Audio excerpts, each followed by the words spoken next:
আপনি কি জানেন পৃথিবীর সবচেয়ে পবিত্র জায়গা কাবা শরীফ প্রথম কে বানিয়েছিলেন এবং এই ঘরটা কেন মুসলমানদের জীবনের কেন্দ্রবিন্দু?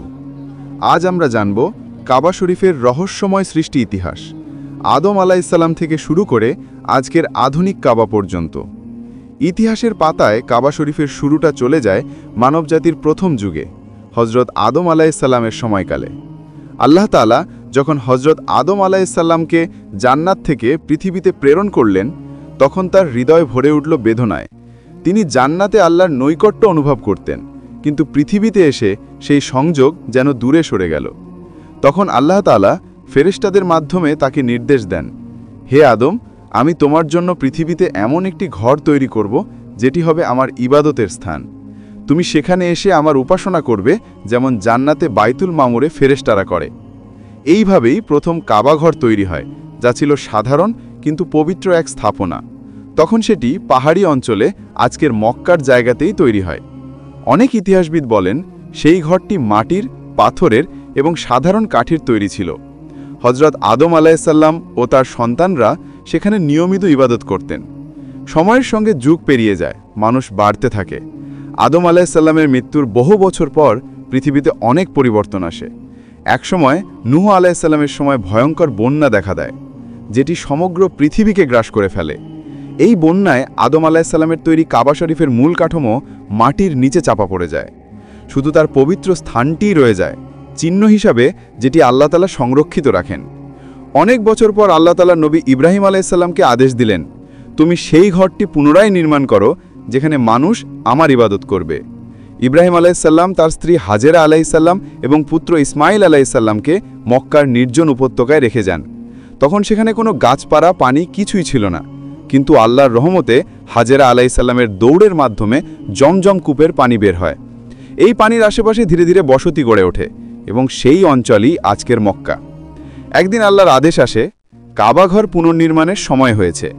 তখন ইব্রাহিম আলাইহিসসালাম ও ইসমাইল আলাইহিসসালাম একসাথে পাথর জোগাড় করতে লাগলেন। তারা পাহাড় থেকে পাথর এনে ঘরের দেয়াল তুলতে শুরু করেন। ইসমাইল আলাইহিসসালাম পাথর এনে দিতেন আর ইব্রাহিম আলাইহিসসালাম তা বসাতেন। দেওয়াল যত উঁচু হতে লাগলো, ইব্রাহিম আলাইহিসসালাম দাঁড়ানোর জন্য এক বিশেষ পাথর ব্যবহার করলেন। আজও সেই পাথর সংরক্ষিত আছে, যার নাম মাকামে ইব্রাহিম। কাজ শেষ হলে তারা দুজন দুহাত তুলে আল্লাহর কাছে দোয়া করলেন, হে আমাদের প্রভু, আমরা যে ঘর নির্মাণ করলাম তা তোমার কাছে কবুল করো। নিশ্চয়ই তুমি সর্বশ্রোতা ও সর্বজ্ঞ। কাবা শরীফের পূর্ব দিকের কোণে স্থাপন করা আছে এক অদ্ভুত কালো পাথর, যার নাম হাজরে আসওয়াদ। ইসলামী বিশ্বাস অনুযায়ী এই পাথরটি জান্নাত থেকে পাঠানো হয়েছিল। প্রথমে এটি একদম সাদা ছিল, কিন্তু মানুষের পাপের কারণে ধীরে ধীরে তা কালো হয়ে যায়। নবী মুহাম্মদ সাল্লাল্লাহু আলাইহি ওয়াসাল্লাম নিজ হাতে এই পাথর চুম্বন করেছিলেন। তাই হজে তাওয়াফের সময় মুসলমানরা এই পাথরের দিকে হাত তোলে বা চুম্বনের চেষ্টা করে, যা ভালোবাসা এবং শ্রদ্ধার প্রতীক। ইতিহাসে কাবা শরীফ একাধিকবার সংস্কার করা হয়েছে। সময়ের সঙ্গে সঙ্গে বন্যা, আগুন ও যুদ্ধের কারণে এর কাঠামো নষ্ট হয়, আবার মেরামতও করা হয়। নবী মুহাম্মদ সাল্লাল্লাহু আলাইহি ওয়াসাল্লামের যুবক বয়সে কুরাইশ গোত্র কাবা পুনর্নির্মাণ করে। হাজরে আসওয়াদ বসানো নিয়ে বড় বিরোধ দেখা দেয়। তখন নবীজি এক বুদ্ধিদীপ্ত সমাধান দেন। তিনি একটা কাপড়ে পাথরটি রাখলেন এবং সবাই মিলে সেই কাপড় তুলে আনলেন। শেষে নবীজি নিজ হাতে পাথরটি স্থাপন করেন। সবাই সন্তুষ্ট হয় এবং এক বড় যুদ্ধ এড়ানো যায়। উমাইয়া, আব্বাসীয় ও ওটোমান শাসন আমলে কাবাঘর মেরামত, সম্প্রসারণ ও সৌন্দর্য বর্ধন করা হয়। আজকের কাবা শরীফের চারপাশে বিশাল মসজিদুল হারাম নির্মাণ করা হয়েছে।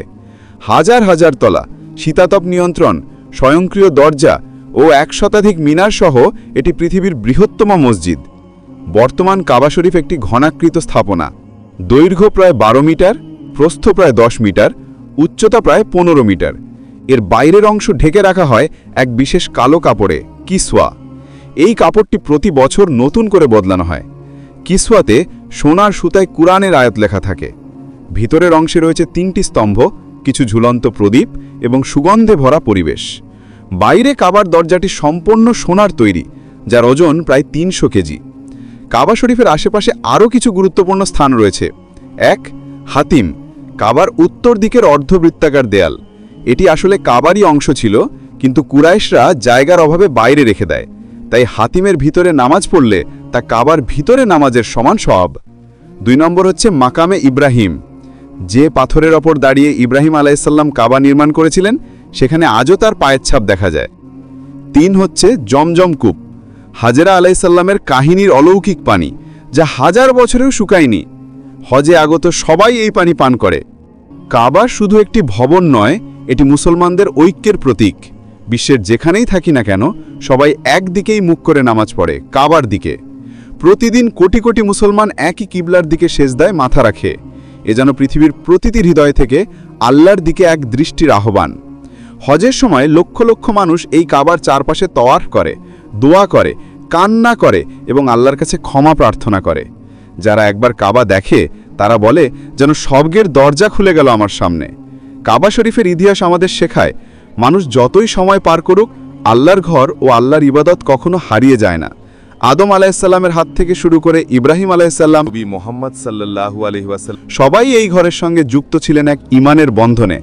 আজও কোটি কোটি মুসলমান এই ঘরকে দেখে চোখে পানি ফেলে, কারণ এটি শুধু একটি স্থাপনা নয়, এটি হলো আল্লাহর প্রতি প্রেম, ত্যাগ ও ঐক্যের প্রতীক।